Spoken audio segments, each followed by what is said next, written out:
I'm Jelte. I'm a principal software engineer at Microsoft, and I'm also the maintainer of PgBouncer. And I'm going to talk to you about connection poolers and their support for prepared statements. One of those connection poolers being PgBouncer. If you have no clue what connection poolers are or prepared statements, or if you do, for any of you, this talk is perfect to watch. So yeah, we're going to talk about comparing connection poolers and their support for prepared statements. But wait, what are connection poolers, for those of you that don't know yet? Well, in short, we want to solve this problem. Postgres gets many connections from different clients. And when it does, it goes boom. Because Postgres doesn't like many connections. That's what this slide is supposed to tell you. You're not supposed to read any of it. You can if you want. My slides will be available. But the gist of it is many connections is bad. So that's why we have connection poolers. And a connection pooler sits in between Postgres and the client. So when a client connects, it connects to the pooler instead of to Postgres directly. And when it then sends a query, the pooler will open a connection to Postgres, and it will forward that query over that connection to Postgres. And then when a client opens another connection and sends another query, in this case delete, that delete is not instantly sent to Postgres. Instead, the pooler will wait a bit until the select is finished. And only then it will send the delete over the same connection that it had previously opened. So this way, the same connection can be reused multiple times, and Postgres has fewer connections connected to it, even though your client can still open as many connections as it previously did. All right, so now we know what connection poolers are. But what are prepared statements? That was the other part of the title of the talk. Well, prepared statements, they are similar in the sense to Postgres, to connection poolers, is that they improve performance, but they don't improve performance by reducing the amount of connections. Instead, they improve performance by sending the same query if you want to send the same query more often. Because if you send the same query many times, but slightly differently, Postgres needs to do parsing and planning every time. In this case, you would send a select, and the ID is almost the same. The query is exactly the same, but only the ID that you're filtering is going to be different. And still, this parsing and planning needs to be done over and over and over again. So instead, with prepared statements, you do a prepare and you give it a name. The prepare is you give it a query, the select where ID, and you give it a placeholder. In this case, the $1. And you give it the name myAwesomeQuery. And then you can execute it by passing an argument to this prepared statement. So it's basically like a function, only for SQL. And the benefit of that is that now parsing and planning happens only once. It happens in the prepare phase and not in the execute. So now you only do one prepare and one parsing and one planning, and you have less CPU usage on Postgres. But why is it difficult with transaction pooling? Because it sounds nice. The more performance is always good. But why can't you combine the two? Well, it's kind of hard because connection poolers, specifically transaction poolers, you reuse the same connection to Postgres. And prepared statements, they are unique at a connection level. So if you do a prepare, p1 equals select on one connection to the pooler will open a connection to Postgres, and it will forward that. And then Postgres will remember for connection 1, p1 equals select. But then the second client is going to send prepare p1 equals update. And the pooler is again going to forward that on the same connection, just like we saw before with the select and the update. But then you get this error saying p1 already exists because on the same connection, the same name cannot be reused. The same name can be reused on different connections, but not on the same one. So now the other client goes away after this error, it disconnects, and we wait a little bit. And then the pooler will close the connection to Postgres. It does this to reduce the chance of leaking memory or other things. And that helps a lot with with making sure that memory usage on Postgres doesn't grow for very long-lived connections. And it will send P1 execute. And the pooler will now forward that execution on a new connection. But because Postgres doesn't know about it, you get an error. So what options do we have to fix this? Nowadays, all these connection poolers support prepare statements in some form. PgBouncer is one connection pooler. It's almost the oldest one. There's only one older than this, but it's not a transaction pooler. Odyssey is the one after that. pgcat is one of the new kids on the block, and Supavisor is really new. Odyssey is the first connection pooler that introduced a design that made this prepare statement problem go away. The way it does it is by doing this. When it gets prepare p1 equals select, instead of forwarding it directly to Postgres, it will keep a mapping in the pooler layer. So it keeps its own little mapping. C1, connection 1 has P1, and that means select, and we will give that its own unique name as P1. And we will use that name to prepare it on Postgres, not the name that the client gave. So Postgres will now store it as connection 1, sp1 equals select. Now when the other client comes along and again sends p1 equals update, that is saved as connection 2 has p1 equals update, and then we will give that the name sp2.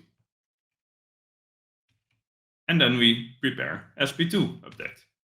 So now we don't get this error saying p1 already exists because we gave it unique. We give each statement a unique name. Success. And then there's the other problem. If we wait a little bit and the connection again goes away and Postgres removes its cache, what happens if we send exec p1?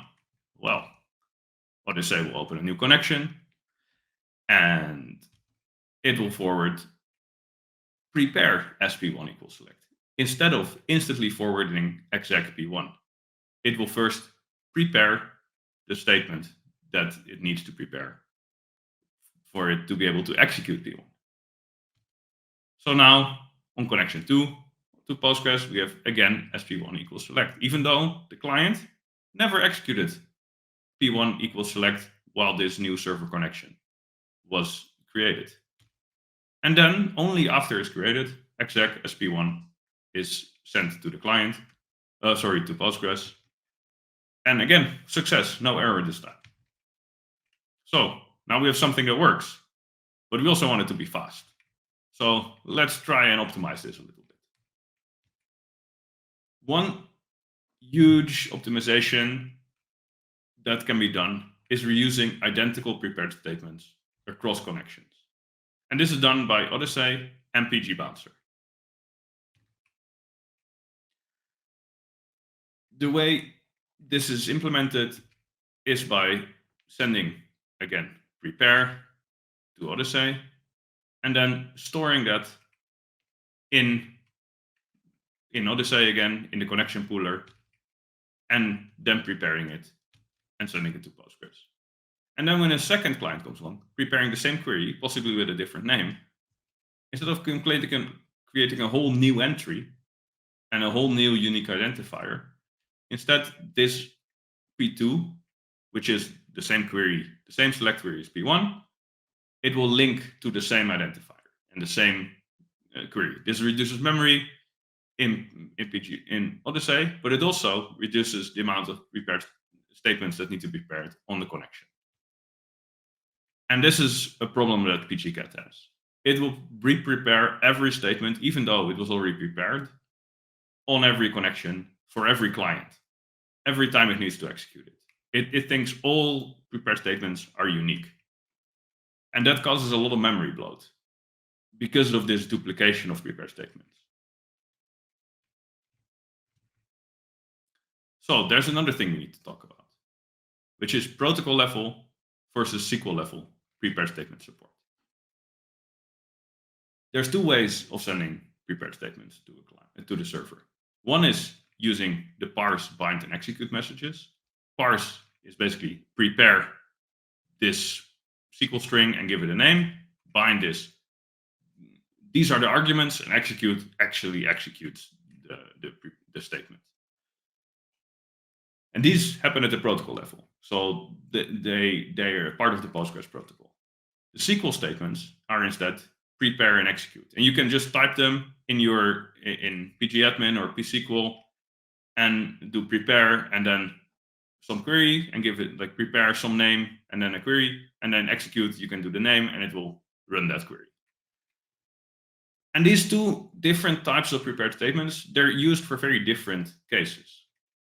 The protocol messages, they're used almost exclusively by language drivers, programming language drivers. So if you have JDBC or for Java or PsychoPG for Python, anyone that uses any of them that can create prepared statements, they will use protocol level prepared statements. The only people or the only users sort of that use the SQL prepared statements are humans. They can type them themselves in the SQL command. But all these clients, all your applications, they will use protocol level prepared statements. And there's one big problem. Supavisor only supports SQL level prepared statements. So kind of the least useful of the two to support for any high performance application, because the prepared statements that you use as a human, generally you don't care so much if they're already prepared or not. You might want to execute the same query a few times, then it might be nice, but it doesn't happen super often. But applications can benefit a lot from this because they oftentimes execute the same query over and over and over again. Like, for instance, getting user information, and just different for different users. And it's actually quite interesting that Supavisor only supports the SQL level prepared statements, because all the other three connection poolers that I showed before, pgcat, PgBouncer, and Odyssey, they support only the protocol level. They actually don't support the SQL level ones, mainly because then they don't need to parse SQL statements. And parsing SQL statements is not easy. So you need to spend CPU to do that. And not doing that is kind of nice, because then all the rest goes a bit faster. And your connection pooler has less overhead. But this is not everything. There's so many edge case bugs. While I was working on getting the prepared statement PR in PgBouncer merged, I ran into so many issues. Every client I tried to try the PR with found some other issues. And this is one of them. This one, I think, is on the Odyssey repo. This one is also the one that can occur. Basically, you get you prepare statements that should exist, don't exist, or the client gets some messages back that it doesn't expect, or there's some other weird issues that happen. So there's quite a bit of weird issues. I reported a bunch of them to the other connection poolers, and I fixed all of them in PgBouncer. But I'll try to explain a bit how these issues actually happen. And I'll show one on Odyssey where I know why it's happening. Most of them are caused by query pipelining. And what that is basically, instead of sending only one message at a time, to Postgres, a client can send multiple messages in a batch. So that it doesn't have to wait for the latency round trip, so that it can send a few messages and then it can wait for a few responses. And normally that's all good, and Odyssey will work great with that. But if there's one case where it doesn't, and that's this case. So we've prepared two statements. P1, it's a typo, and P2 is a select. And we're gonna send the same message that the client sent to Odyssey directly to Postgres. The sync message is basically saying this batch is finished. So first it's gonna do the prepare, sp1 equals typo, then a prepare sp2 equals select, and then batch is finished. And we will also store that on this connection, we've prepared both of these statements. We didn't show that before in the previous slides, but because it wasn't super important, but it's very important here. So Odyssey keeps track what prepared statements have already been prepared on what connection to Postgres. This is important because it doesn't want to rerun the prepare. If otherwise it will get an error. But in this case, we get a different error. The error is typo is not a query. It's a invalid syntax. So what then happens if the first prepare fails, the second prepare is actually skipped by Postgres completely, even though it might be super valid. Postgres will skip any messages since the first error until the next sync message. Until the batch is complete, everything after the first failure, it will just skip until the end of the batch. So now no queries are actually prepared at Postgres. But if we now prepare a new query on the client, prepare P3, and we want to execute it too. And then we're done with the sync again. We now have the same nice trick. We link these two queries together because they're the same select.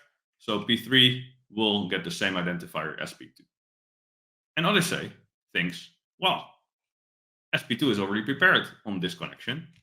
So I'm just going to execute SP2 and sync it. I'm going to not do any prepare because that would fail because it's already prepared.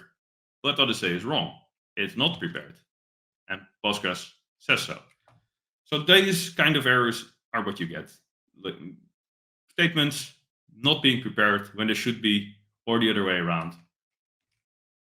And one really cool thing is PgBouncer doesn't have any of these bugs. The prepared statement prepare has been out half a year, and there have been bugs reported or missing features. I fixed all of those, and now I think they're all gone. Hopefully, if you find any, please report them. But all of the test suites of client libraries that I ran, they all pass, at least in regards to the prepared statements. All right, so correctness is nice, but I mean, we also want it to be fast. If it's super slow, I mean, maybe we can handle a bit of incorrect problems in some edge cases or some weird errors sometimes. Maybe that's not a big deal. So which one is the fastest? Well, that's sort of hard to say exactly because PgBouncer is a bit of a strange beast. PgBouncer is a single process connection pooler. So it only uses a single thread. And that's why it's normally not super fast, as you can see in these slides, in this graph. It's a lot slower than Odyssey and almost as slow as Supavisor. But pgcat is for some reason much slower. I reported this issue, and many other people in other benchmarks have actually different results. It's more closer to Odyssey, so it's a bit of a fluke. But I couldn't get any better results on my machine with the tests I was running, and because pgcat and Odyssey, they're both multi-threaded, so they are normally. pgcat is normally closer to Odyssey, and Odyssey is quite fast. A lot faster than plain PgBouncer. But there's also multi-PgBouncer, which is spawning multiple PgBouncer processes at the same time, and having and that way using multiple cores. So instead of having one process with multiple threads, you have multiple processes. And that is actually even faster in Odyssey. But this isn't even all without prepared statements. This is just normal queries. This is just as a baseline. So let's take a look at prepared statements and compare it against this.